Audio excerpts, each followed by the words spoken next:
Commerce के मेरे होनहार छात्रों, क्या हालचाल। आज हम बात करने वाले हैं अपने क्लास 11th के सिलेबस के बारे में।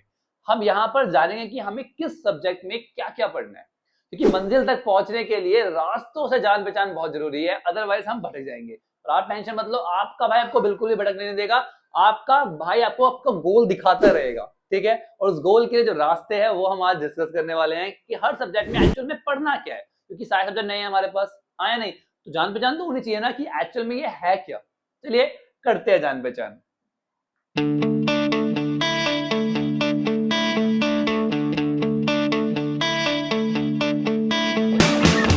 सबसे पहले स्टार्ट करते हैं अकाउंटेंसी से। सबसे पहले तो देखते हैं अकाउंटेंसी होता क्या है।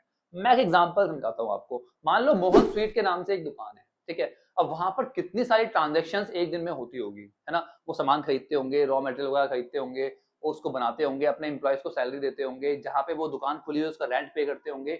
इसके अलावा वो अपना जो सामान सेल करते हैं, ठीक है, वो ट्रांजेक्शन हो गए। तो मतलब बहुत सारी ट्रांजेक्शन होती है। क्या इन सभी ट्रांजेक्शन को याद रख पाना पॉसिबल है? नहीं। तो क्या करना पड़ेगा, उसे लिखना पड़ेगा। और लिखना भी इस तरीके से पड़ेगा कि वो इंफॉर्मेशन जो आप रिकॉर्ड कर रहे हो वो आपके काम आए। काम आए मतलब कि आप उस इंफॉर्मेशन का इस्तेमाल करके कैलकुलेट कर पाओ कि आपने कितना प्रॉफिट कमाया है, कितना आपको लॉस हुआ है, कितना कैश आया है, कितना कैश गया है, कि आपके पास कितना कैश बचा हुआ है। इसके अलावा आपके पास कितनी असेट है, मतलब आपकी संपत्ति कितनी है, आपको कितना पैसा है जो बाहर वाले को चुकाना है। ये सब चीजें आप कैलकुलेट कर पाओ, जिससे कि वो डाटा आपके लिए यूजफुल हो सके, हाँ या नहीं। अब ये सब कहां पे होता है? ये सब होता है हमारे पास हमारे अकाउंटेंसी में। तो अकाउंटेंसी में हम यही काम करने वाले हैं। आई बात समझ में? चलिए अब देखते हैं कि हमें टॉपिक्स कौन कौन से पढ़ने हैं, चैप्टर्स कौन कौन से पढ़ने हैं।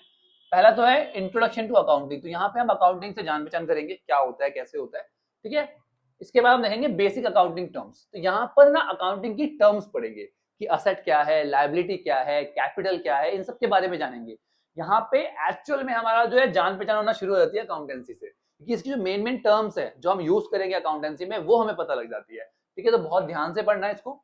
इसके बाद बात करेंगे हम लोग थ्योरी बेस ऑफ अकाउंटिंग। यहाँ पे हम अकाउंटिंग स्टैंडर्ड्स, अकाउंटिंग प्रिंसिपल्स के बारे में पढ़ेंगे। अकाउंटिंग प्रिंसिपल्स कुछ रूल्स होते हैं जो अकाउंटिंग में फॉलो किए जाते हैं। सिमिलरली अकाउंटिंग स्टैंडर्ड्स भी होते हैं जो आईसीएआई इशू करता है, institute of chartered accountant of India, ठीक है ना। कुछ रूल्स बताता है कि भैया इन रूल्स को आपको फॉलो करना है जब भी आप अकाउंटिंग करोगे, ठीक है। चलिए इसके बाद देखेंगे हम सोर्स डॉक्यूमेंट, कि जब भी हम कोई ट्रांजेक्शन करते हैं तो उस टाइम पे हमें कुछ ना कुछ सोर्स मिलता है, जैसे कैश मेमो वगैरह मिलता है ना। तो उसके बारे में हम देखेंगे यहाँ पे। इसके बाद देखेंगे हम लोग अकाउंटिंग इक्वेशन। यहाँ पे भी इक्वेशन, भैया यहाँ पे भी मैथ्स आ गई क्या? बेटा मैथ्स नहीं है, बस एक इक्वेशन है, एक ऐसी इक्वेशन जहां पर हमेशा असेट जो है वो लायबिलिटी प्लस कैपिटल के बराबर होता है, ठीक है बेटा। बहुत ही इंटरेस्टिंग चैप्टर है और पहला प्रैक्टिकल चैप्टर है आपका क्लास 11th का, ठीक है। इससे पहले सारे थ्योरेटिकल है। चलिए इसके बाद देखेंगे हम लोग डबल एंट्री सिस्टम, जिसमें हम rule of debit and credit पढ़ेंगे। जैसे बेटा कॉइन में दो चीजें होती है ना, हेड और टेल। हमारे अकाउंट्स में दो चीजें होती है, एक होता है डेबिट और एक क्रेडिट, ठीक है। तो उसके कुछ रूल्स होते हैं कि कौन सी चीज डेबिट होगी, कौन सी चीज क्रेडिट होगी, वो रूल्स हम डिटेल में यहाँ पे पढ़ने वाले हैं। इसके बाद हम देखेंगे base of accounting, that is journal entry. जिसको जर्नल एंट्री ठीक से आती है ना, उसको कभी अकाउंट से प्रॉब्लम नहीं आती। तो ये एक ऐसा टॉपिक है जो आपको ठीक से करना है बाय हार्ट। आपको हर एक ट्रांजेक्शन पता होनी चाहिए कि क्यों हो रही है, उसकी एंट्री आपको आनी चाहिए। आई बात समझ में?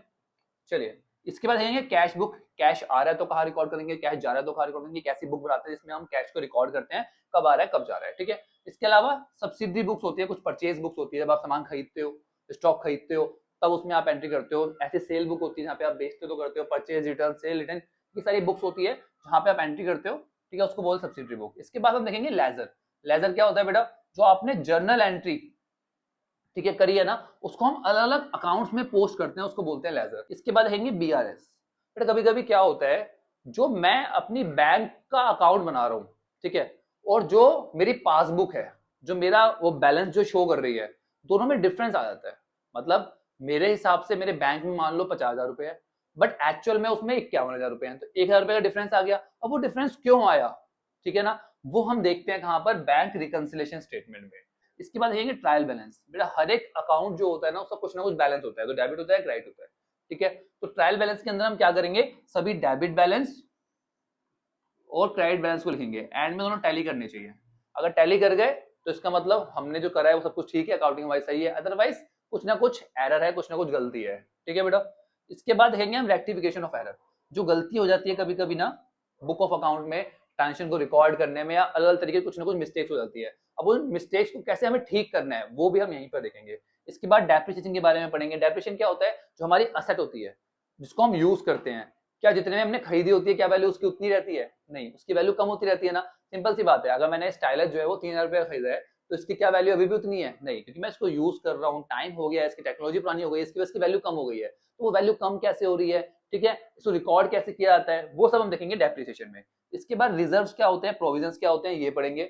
इसके बाद जो हमारा अगला मोस्ट इंपॉर्टेंट टॉपिक होगा, ठीक है, वो देखेंगे हम फाइनेंशियल स्टेटमेंट विद एडजस्टमेंट और विदाउट एडजस्टमेंट। मतलब फाइनेंशियल स्टेटमेंट, यहाँ पे हम 3 तरह के अकाउंट बनाएंगे जहां से हम अपने प्रॉफिट और लॉस को कैलकुलेट करेंगे, ठीक है, और साथ में देखेंगे कितनी असेट है कितनी लायबिलिटी है। यहाँ पे हम 3 अकाउंट बनाते हैं, ट्रेडिंग अकाउंट, पीएनएल अकाउंट और बैलेंस शीट, ठीक है बेटा। इसके बाद हम इनकम्प्लीट रिकॉर्ड्स के बारे में भी पढ़ेंगे। जब हमारे पास रिकॉर्ड पूरा नहीं होता तो उस केस में हम अपने फाइनल अकाउंट कैसे बनाते हैं, ठीक है। तो ये सब कुछ हम देखने वाले हैं। स्टार्टिंग के 3 चैप्टर 12 नंबर के हैं, इसके बाद ये 44 मार्क्स का है, और आखिरी के ये जो हमारे पास 2 चैप्टर है ये हमारे 24 मार्क्स के हैं, ठीक है बेटा। तो इस तरह से हमारी अकाउंटेंसी रहेगी। चलिए अब बात करते हैं इकोनॉमिक्स की। तो बेटा इकोनॉमिक्स में हमारे पास 2 पार्ट है, पता है आपको, माइक्रो इकोनॉमिक्स और दूसरा है हमारे पास स्टैट्स। स्टैट्स आगे है। तो माइक्रो इकोनॉमिक्स के अंदर हम पढ़ते हैं, हम स्टडी करते हैं किसके बारे में, अपने स्केयर रिसोर्सेज को हम किस तरह से इस्तेमाल करते हैं। देखिए जो रिसोर्स होते हैं ना बेटा हमारे पास, वो हमेशा स्केयर होते नहीं होते। हमारी जरूरतें बहुत ज्यादा होती है, पर जो हमारे पास उसको पूरा करने के लिए जो रिसोर्सेज है, जो संसाधन है, वो बहुत कम होते हैं। तो उसको कैसे यूज करना है एक इंडिविजुअल के लिए, किसके लिए, एक इंडिविजुअल के लिए। जब हम ये पढ़ते हैं तो वो क्या होता है हमारे पास, माइक्रो इकोनॉमिक्स। तो यहाँ पे हमें यही पढ़ना है, ठीक है।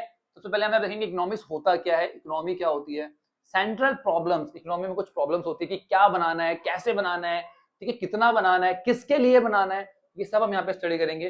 कंज्यूमर के बिहेवियर को भी देखेंगे कि कंज्यूमर का बिहेवियर कैसे चेंज होता है, ठीक है, बाकी फैक्टर्स में चेंज होने की वजह से, ठीक है। इसके बाद हम कंज्यूमर इक्विलिब्रियम देखेंगे, इंडिफरेंस कर्व, यहाँ पे भी एक एनालिसिस करेंगे हम लोग कंज्यूमर के बिहेवियर का, ठीक है। इसके बाद डिमांड देखेंगे यहाँ पे, मतलब थ्योरी ऑफ डिमांड की प्राइस के बढ़ने से और बाकी फैक्टर्स के बढ़ने या घटने से हमारी डिमांड पे क्या फर्क पड़ता है, इसको डिटेल में एनालाइज करेंगे। इसके अलावा प्राइस में बढ़ने या घटने से कितनी क्वांटिटी में चेंज आता है, जब उसको हम परसेंटेज में कैलकुलेट करते हैं तो उसे बोलते हैं प्राइस इलास्टिसिटी ऑफ डिमांड, ठीक है। तो ये भी हम स्टडी करने वाले हैं। इसके बाद प्रोडक्शन फंक्शन और रिटर्न टू फैक्टर, कि भैया अगर मैंने 1 लेबर लगाया है तो मैं कितना प्रोडक्शन कर रहा हूँ, 2 लगाया है तो कितना प्रोडक्शन कर रहा हूँ, मतलब ये सब चीजें हम यहाँ पर इसको स्टडी करने वाले हैं। इसके बाद देखेंगे कॉस्ट के बारे में पढ़ेंगे कि भैया कोई भी पर्टिकुलर चीज है, ठीक है, तो उसमें बहुत सारे फैक्टर्स होते हैं, ठीक है, इनपुट फैक्टर, इनपुट्स वगैरह जो होते हैं, उसकी वजह से कॉस्ट में कितना फर्क पड़ता है, वो सब यहाँ पे स्टडी करेंगे। ऐसे ही रिवेन्यू के बारे में स्टडी करेंगे कि कितनी जो सेल वगैरह हो रही है उसको किस तरह से हम लोग स्टडी करेंगे, प्राइस के बढ़ने घटने से उस पर क्या इफेक्ट पड़ता है,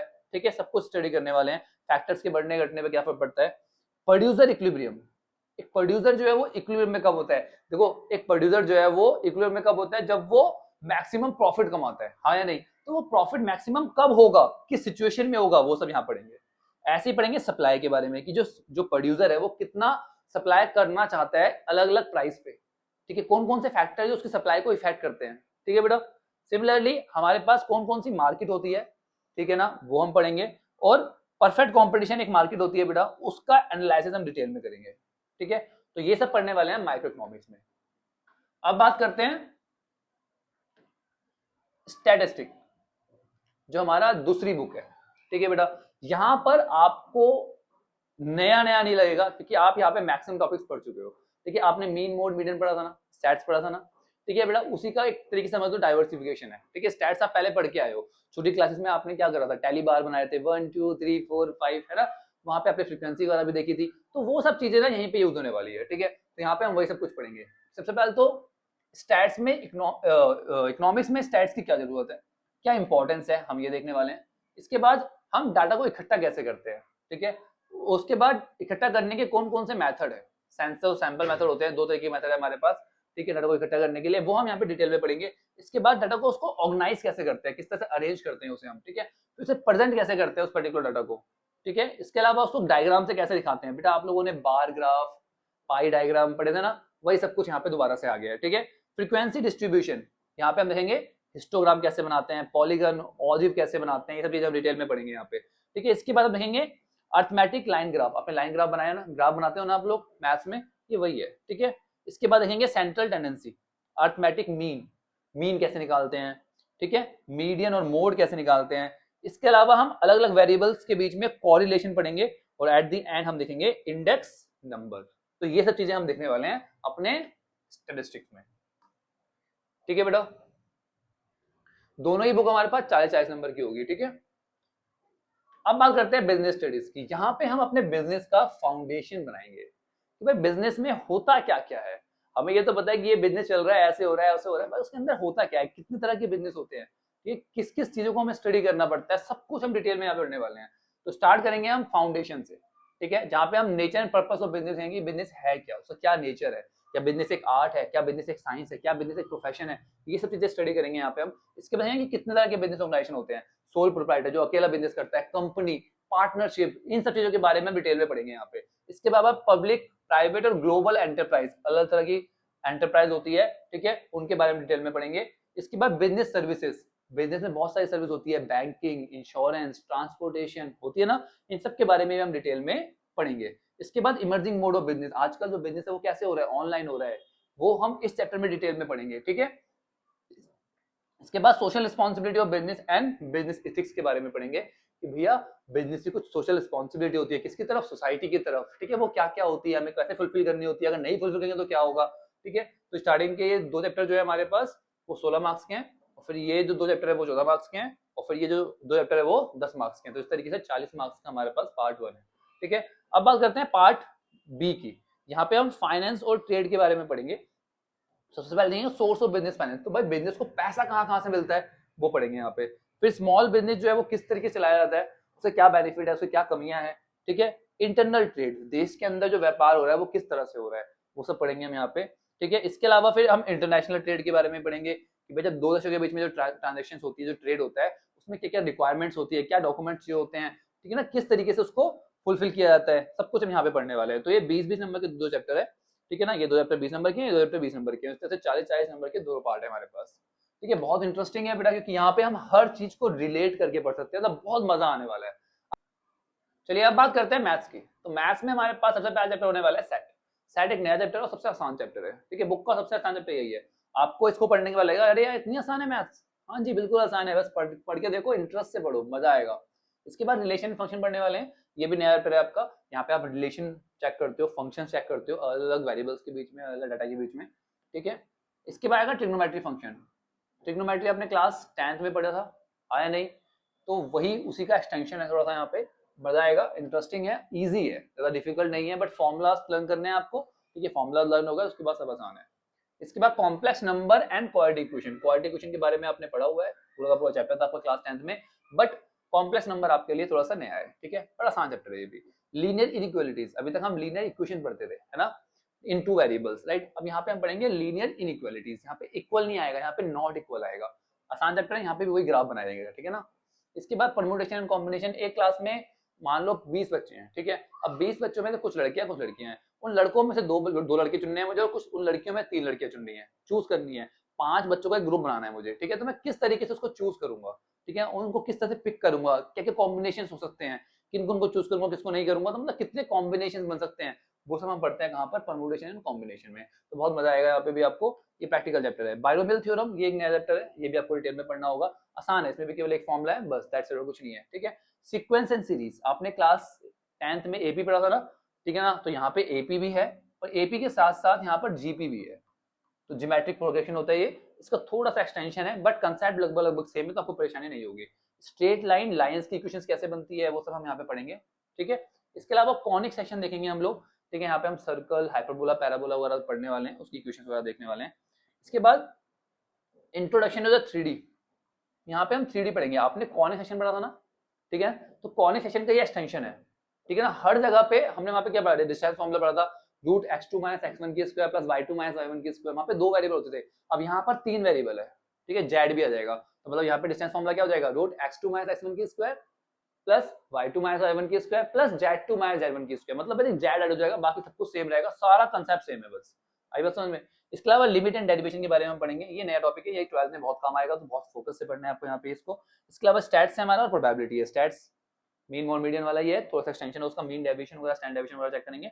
और यहाँ पे प्रोबेबिलिटी, उसका भी थोड़ा सा एक्सटेंशन है, बट चैप्टर आसान है। ठीक है, तो बहुत मजा आने वाला है इसकी मैथ्स में भी आपको। अब बात कर लेते हैं फटाफट इंग्लिश की। इंग्लिश में सेक्शन ए 26 मार्क्स का होगा।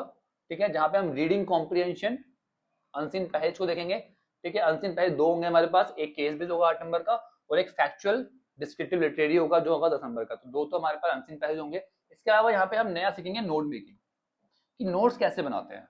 तो नोट्स कैसे बनाना है, यहाँ पे आपको नोट में आपको एक पैराग्राफ दे देगा, उसमें से आपको नोट्स बनाने होंगे, ठीक है। और साथ में आपको उसकी समरी भी लिखनी होगी, ठीक है। तो ये दो काम करने होंगे और ये 8 नंबर का है आपका, ठीक है बेटा। कितने मार्क्स का है आपका? 8 मार्क्स का। बहुत आसान है, फ्री के नंबर है, ठीक है। तो सेक्शन ई बहुत आसान रहने वाला है आपका। इसके बाद करते हैं सेक्शन सी में। सेक्शन सी में वही आपकी लिटरेचर है, जहाँ पे आपके पास दो बुक है, एक हॉर्नबिल और एक स्नैपशॉट। जैसे अब अभी तक पढ़ते आए हो class 7th 8th 9th 10th में, ठीक है। ऐसे यहाँ पे दो बुक है लिटरेचर की, ठीक है, हॉर्नबिल और स्नैपशॉट। बड़ी इंटरेस्टिंग बुक है, मजा आएगा, ठीक है। इसके बाद जो सेक्शन बी है हमारा, वो है हमारा ग्रामर और क्रिएटिव राइटिंग स्किल का। जहाँ पे ग्रामर में आपके पास दो क्वेश्चन आते हैं। एक तो होता है गैप फिलिंग का, जो आपके टेंसेस, क्लॉज, मोडाल्स वगैरह इन सब में से आता है, ठीक है। आपको गैप फिल करने होते हैं। इसके अलावा एक क्वेश्चन होता है रीऑर्डरिंग का, ठीक है, या फिर ट्रांसफॉर्मेशन ऑफ सेंटेंस का। यहाँ पे आपको रीऑर्डर करना होता है, अरेंज करके सही मीनिंगफुल सेंटेंस बनाना होता है, ठीक है बेटा। आसान है ये भी। अब बात करते हैं क्रिएटिव राइटिंग स्किल में। जो आपका राइटिंग सेक्शन है उसके अंदर आपको क्या करना है, सबसे पहले आपको एडवर्टाइजमेंट सीखना है यहाँ पे, कि भैया एडवर्टाइजमेंट कैसे हम लोग बनाते हैं, ठीक है। वो आपका 3 मार्क्स का रहने वाला है। इसके अलावा पोस्टर भी आएगा आपका 3 मार्क्स का, और साथ में आपकी स्पीच आने वाली है 5 मार्क्स की, ठीक है। और साथ में जो डिबेट है अगला क्वेश्चन वो आएगा, वो 5 मार्क्स का। तो मतलब 4 चीजें यहाँ पे देखा जाए तो एडवर्टाइजमेंट, पोस्टर, स्पीच और डिबेट, ये 5-5 नंबर के हैं, 3-3 नंबर के हैं। तो इस तरह से 16 मार्क्स का आपका राइटिंग सेक्शन रहने वाला है। क्लियर?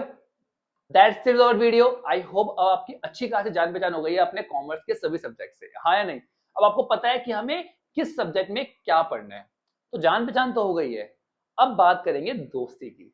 अब दोस्ती कैसे होगी? जब आप ठीक से पढ़ोगे और एक बार दोस्ती हो गई ना, तो किस तरह की कोई प्रॉब्लम नहीं आने वाली पूरी क्लास 11th में, और मैं आने भी नहीं दूंगा। बिल्कुल टेंशन फ्री हो जाओ। बस आपको क्या करना है, आपके भाई के साथ जुड़ जाना है, और जुड़ने के लिए क्या करना है, अभी के अभी चैनल को सब्सक्राइब कर लो, ठीक है। और इस वीडियो को अपने हर उस दोस्त के साथ शेयर कर दो जो कॉमर्स ले रहा है या कॉमर्स ले चुका है, और उसे बताओ कि भैया शर्मा फैमिली का पार्ट बनता है, क्योंकि यहाँ पर हर चीज देखो रिलेट करके पढ़ाई जाएगी रियल लाइफ के साथ। हर चीज आपका भाई आपको रियल लाइफ एग्जाम्पल के साथ पढ़ाएगा, बिल्कुल टेंशन फ्री हो जाओ, तो मजा आएगा आप लोगों को, ठीक है। अकाउंटेंसी, इकोनॉमिक्स और बिजनेस स्टडीज तीनों ही सब्जेक्ट मैं आपको पढ़ाने वाला हूँ, तो उसकी टेंशन तो बिल्कुल छोड़ दो, ठीक है बेटा। चलिए मिलते हैं नेक्स्ट वीडियो में। Take care, bye bye, study.